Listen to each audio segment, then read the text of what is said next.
Now available in paperback and e-readers, Spellbound, A Darker Shade of Black. Get your copy today at your favorite online bookseller.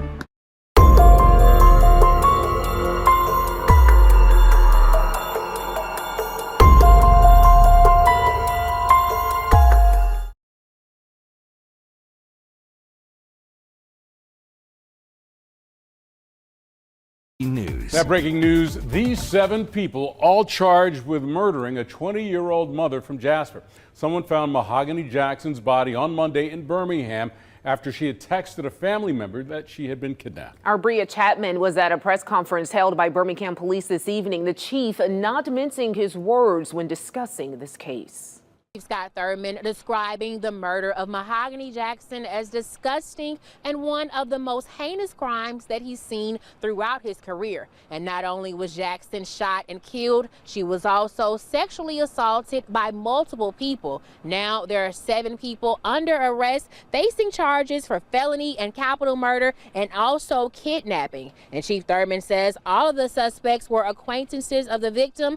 And not only was she tortured to death, some of these horrific acts were recorded by those suspects. Facts of this case are deplorable and sickening. Saddest of all, they were made public by the suspect's decision to videotape portions of this horrific act. We hope to shield Mahogany's family and friends by withholding specific facts surrounding the investigation. However, we have determined that Mahogany was a victim of sexual assault with murder and kidnapping. There's videos of some of these heinous acts taking place.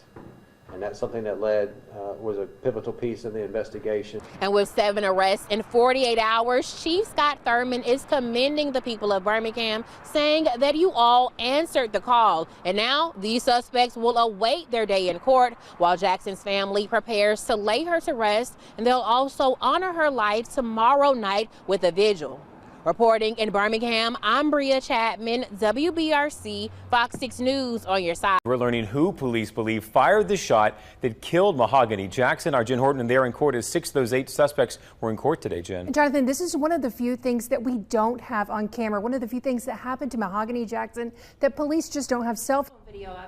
But today, the lead detective on the case said that the suspect, Francis Harris, reportedly pulled the trigger. This is Mahogany Jackson, the victim, and tonight we know that she endured significant violence before she was shot in the back of the head. The majority of those police say are responsible in court today for a preliminary hearing. The suspect showed no emotion while the state went frame by frame on a lot of that cell phone video taken of Jackson being kidnapped, stomped, drugged, stripped, and sexually assaulted. The connectivity, the sheer brutality, the barbaric nature of it. You can't substitute that by just still photos. The judge bound over the majority of those counts, which will now go before a grand jury. The forensic and ballistic evidence is still pending, including the bullet that was recovered from Jackson's body. Now, according to reports, 20-year-old Mahogany Jackson, a single mother from Alabama, was allegedly looking to settle a dispute between herself and 24-year-old Brandon Pope. Now, Brandon Pope was upset regarding a stolen gun that allegedly had 4 bodies on it, and he believed that Mahogany Jackson was still in possession of this weapon that she allegedly used to humiliate him by making him strip down to his underwear in a situation where they were having some sort of social get-together. And after this humiliation, the emasculated Brandon Pope was very upset at Mahogany Jackson, and Mahogany Jackson thought that she could settle this dispute regarding this stolen gun. However, Brandon Pope allegedly wasn't looking to settle the dispute between himself and Mahogany Jackson. No, as Mahogany Jackson allegedly entered the home of Brandon Pope, this is where she found herself ambushed by Brandon Pope and 7 of her other friends. And these friends basically turned on Mahogany Jackson as they ambushed her. And as they ambushed her, they beat her up. They allegedly stripped off all of her clothes, took her out into the street, and took her to another location. And as she was taken to this other location, she managed to make allegedly a text message to her mother telling her that she was allegedly kidnapped, and told her of the location where she was, but told her mother not to get involved personally. Now, as this torture was going on, the Brandon Pope and Mahogany Jackson's former friends decided to participate in their own act of humiliation to retaliate on Mahogany Jackson for allegedly making Brandon Pope strip down to his underwear. His name Brandon Pope stripped down to his underwear.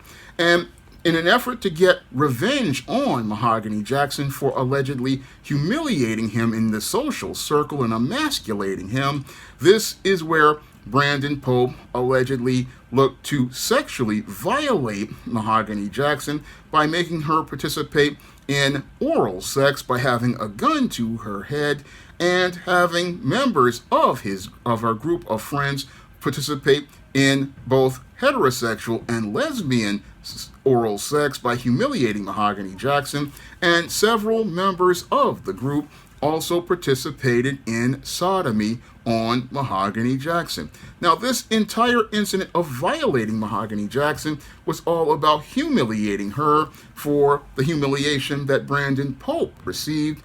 And as this was going on, many members of the group were videotaping this whole just disgusting situation. And as they were videotaping it on their phones, and Mahogany Jackson finally managed to get access to her phone and was able to send that text message to her mother. But as those people found her phone, they were torturing her, telling her they were going to kill her and leave her in a yard of trash. Mahogany Jackson, they found her phone and found the messages she left on her phone and demanded the PIN, telling her that they would let her live if they gave her the PIN. But even though Mahogany Jackson possibly gave them the PIN, these people who tortured and sexually violated Mahogany Jackson, they basically didn't care and had any care for her life, because after torturing her, humiliating her, and basically taking away all of her dignity and herself and everything as related to her humanity, these just depraved human beings, with no regard for life, allegedly took Mahogany Jackson's body into that abandoned field. And after taking her body into that abandoned field, a woman who was a part of the group allegedly shot Mahogany Jackson in the head, and they left their former friend's body in that field, where police eventually found her body. And after they found her body, what they did was charge all 8 of these individuals with multiple charges in connection with the murder of Mahogany Jackson. Now, the Alabama police see this disturbing series of events as an isolated incident, but when I take a critical examination of the tragic murder of Mahogany Jackson, it fits the pattern and profile for beta males and the pattern and profile for feminist indoctrinated women that I talk about in my books, The Man Crisis and The Woman Crisis. And the actions of these 8 individuals fits a chapter I talk about in my book, The Woman Crisis, called Children of the Corn, because all of these children definitely show me that they come from dysfunctional households where they basically got no sort of structure as related to family. And because they got no structure as related to family, they basically wound up growing up like stalks. And a sad part of them growing up like these wild stalks with no sense of structure or order is that they have just a complete indifference to human life. Because a person to say that they are a friend to someone and they would go out here and murder a friend, that just shows how this person was raised to have absolutely no regard for life. And in the sad case of Mahogany Jackson, while she thought she had friends, she just was being in a series of predators who were waiting for just the right moment to prey on her. Now, when I look at the details of Mahogany Jackson's tragic case, it really reminds me a lot of the murder of Shanquella Robinson, where this woman who was doing very well for herself, had her own business, making her own money, and thought she had close connections with friends, basically took all of those friends on a vacation in Mexico, where all of those friends were basically planning her murder. And in the case of Shanquella Robinson, she really didn't know that these people were her enemies until it was too late. And like in the case of Mahogany Jackson, Shanquella Robinson's so-called friends brutally beat her and left her for dead, coming back up to the United States, using the whole situation at the border as a way to get away with murder. And that's what's disturbing about this whole case of Mahogany Jackson, is how it basically mirrors that of Shanquella Robinson and shows me how just deeply depraved some folks are out here, and shows me how they basically have no regard for human life, to the point where they would sit there and basically plot the death of a friend, and plot the death of a friend because they have no love for any human beings, even people they say that they are close to. That's what's really disturbing about this whole situation with Mahogany Jackson. These people didn't have any sort of regard for her life. No, because you had this guy who felt humiliated and emasculated. He basically just saw Mahogany Jackson not as somebody he cared about at one time. No, he basically saw her as an object in a place that I call the secret world.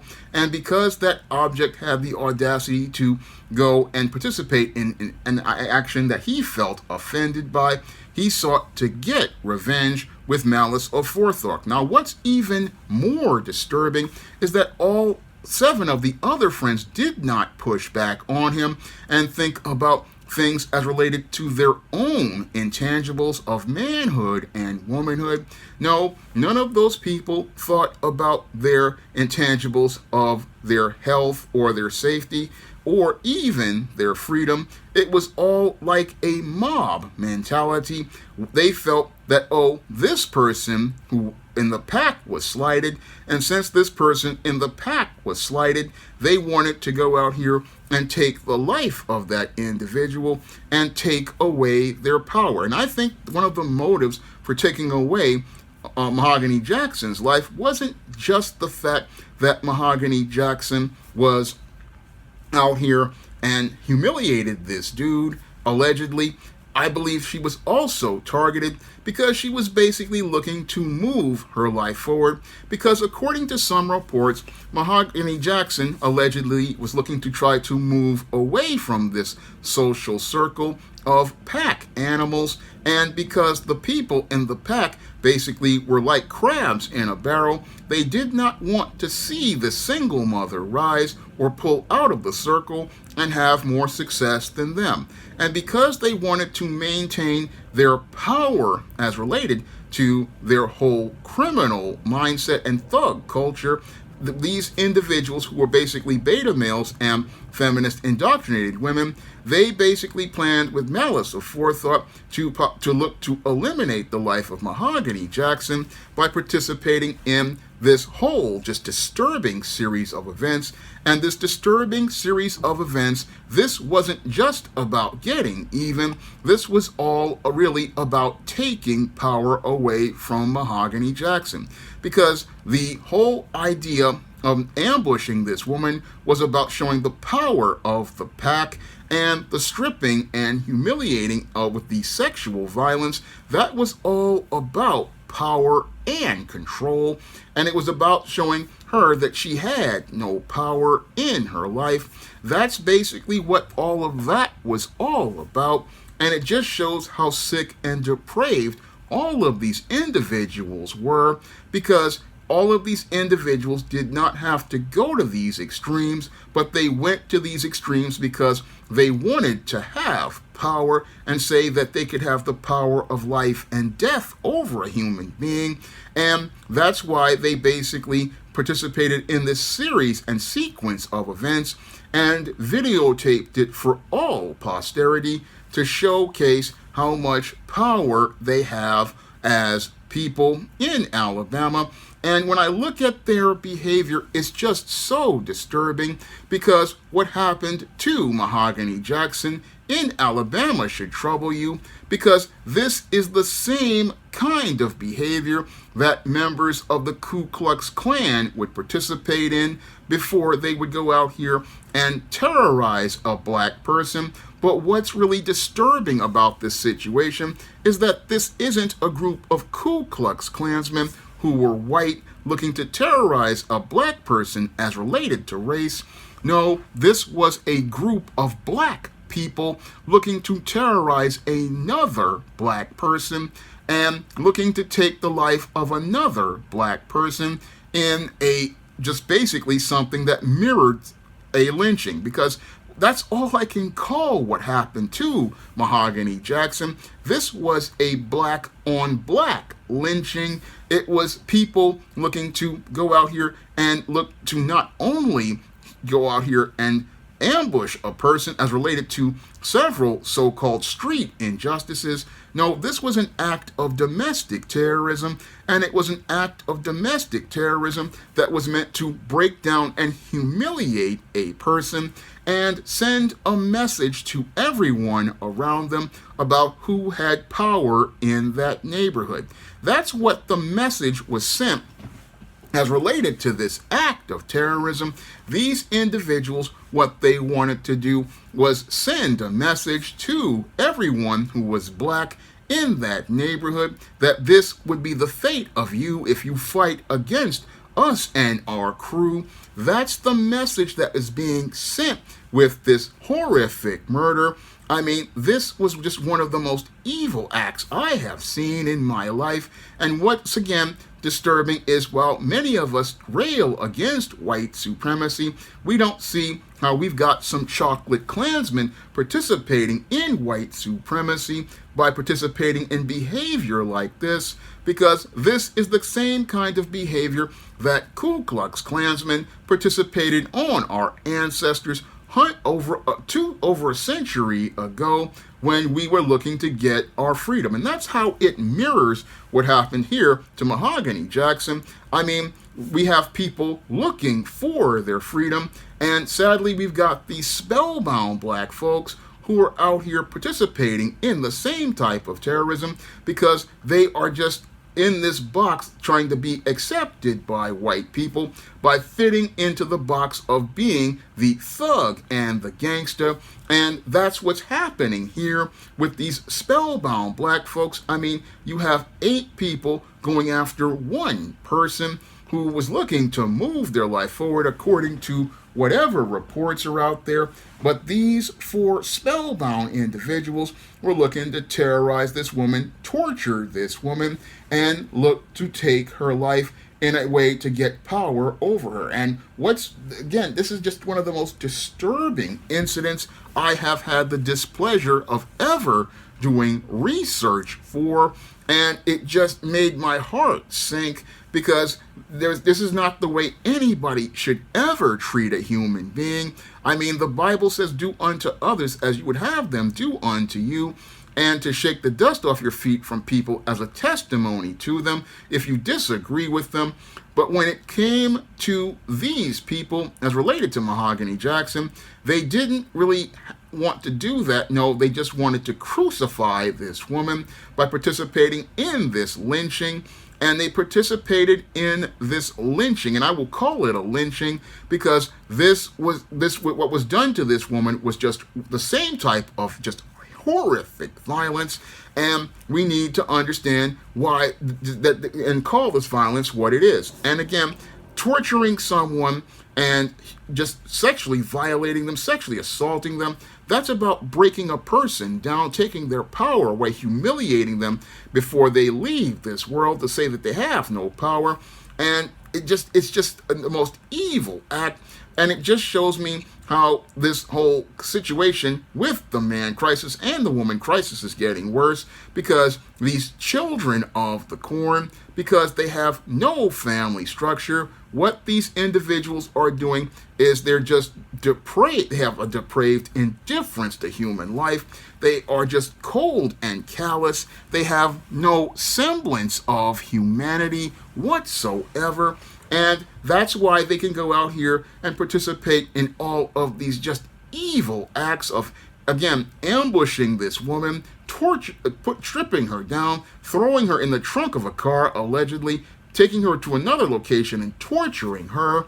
I mean, these are the acts that I've done numerous historical men in crisis videos about, and I've just seen the kind of evil from guys like serial killers like Ted Bundy, and this is the kind of stuff Ted Bundy would participate in, and guys like Jeffrey Dahmer, and members of the Ku Klux Klan. Again, I'll keep saying Ku Klux Klan because this is the kind of evil we're dealing with here.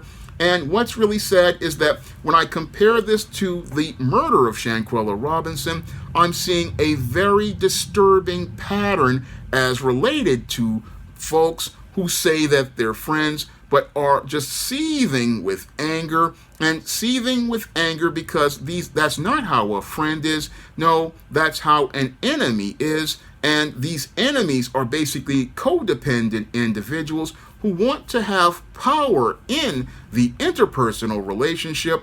And as they want to have power, what these individuals do is that they've got this crab in a barrel mindset where they want to be the ones with the power, and any effort for you to make to improve your life, it just makes these folks jealous. And as they get jealous, they, instead of being happy for your success, these people are planning behind the scenes to see you fail, planning behind the scenes to see you miserable, planning behind the scenes to see you suffer, and making plans with malice aforethought to do harm to you. I mean, this is way worse than what I experienced from a group of guys at IS 148 way back in 1987 who I thought were friends but were really jealous because I had comic books from my brother's collection and taken them to school, stupidly thinking that I could be able to connect with people. But the whole thing was that these people were just sitting there angry, seething with anger to the point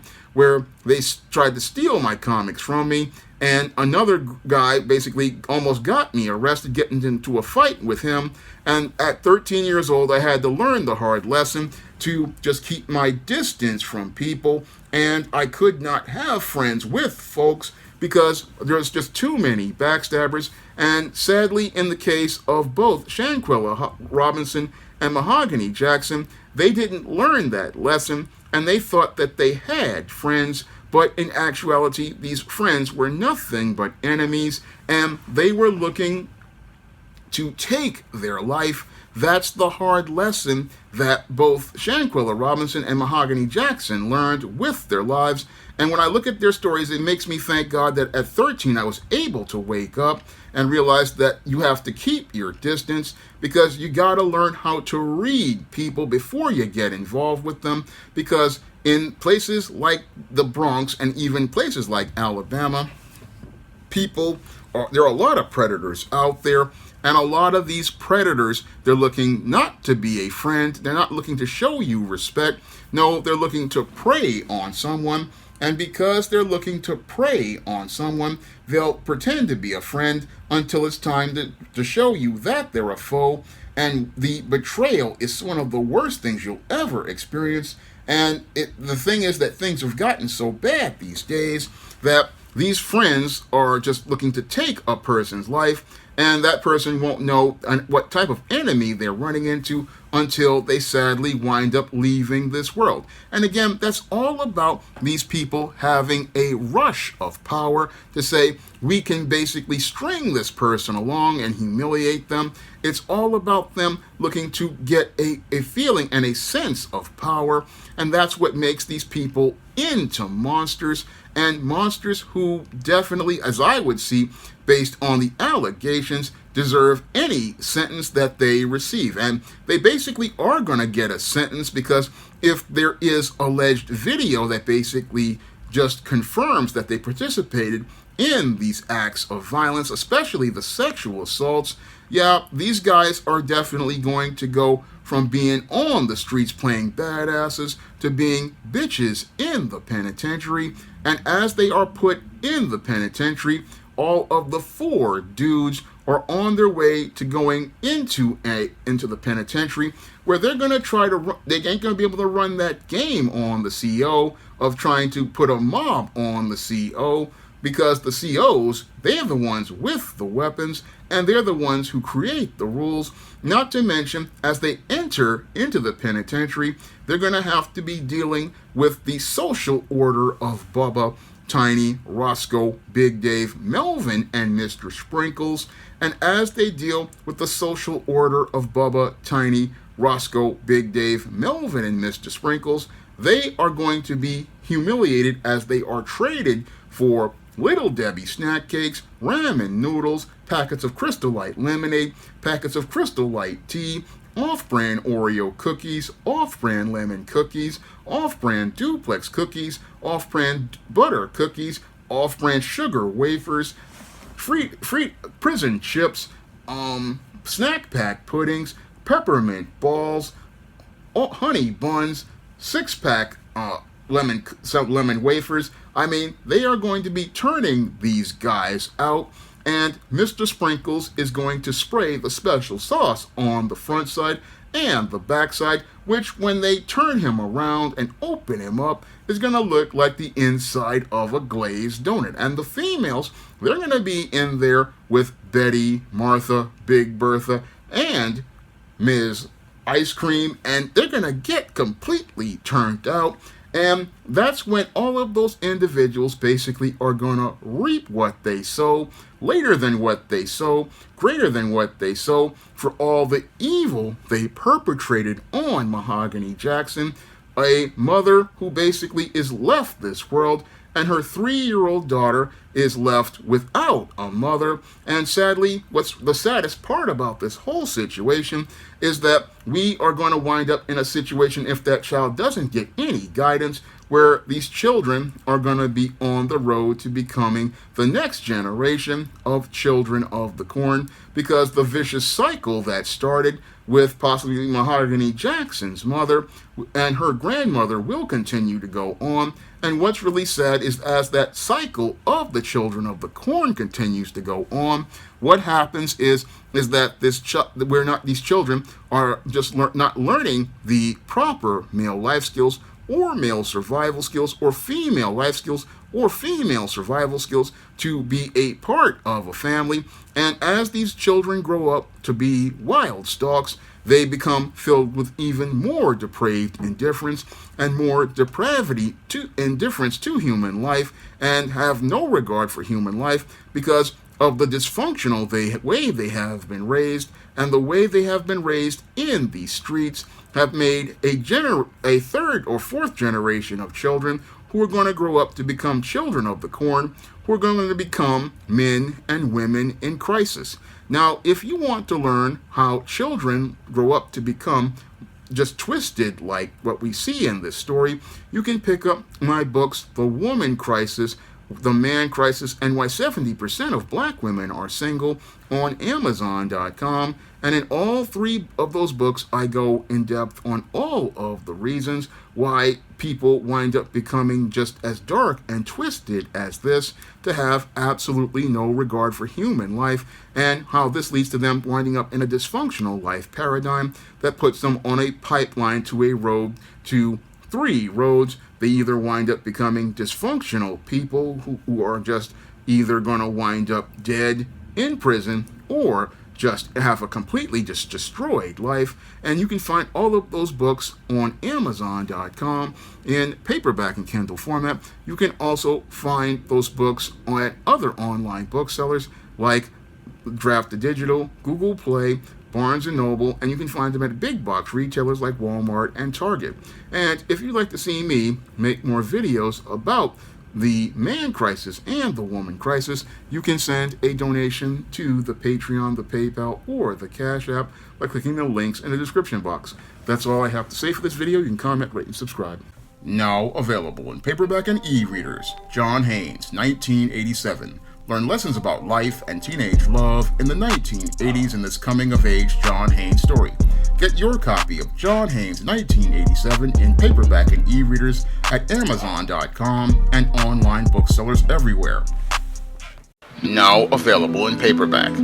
From the author of the critically acclaimed book The Man Crisis comes The Woman Crisis. Learn why so many women have become lost in their quest to have it all in The Woman Crisis. Get your copy of The Woman Crisis in paperback at Amazon.com and online booksellers today. Support Black-owned and Black-operated digital broadcast media. www.niceradionetwork.com. Nice Radio Network, broadcasting 24 hours a day, 7 days a week.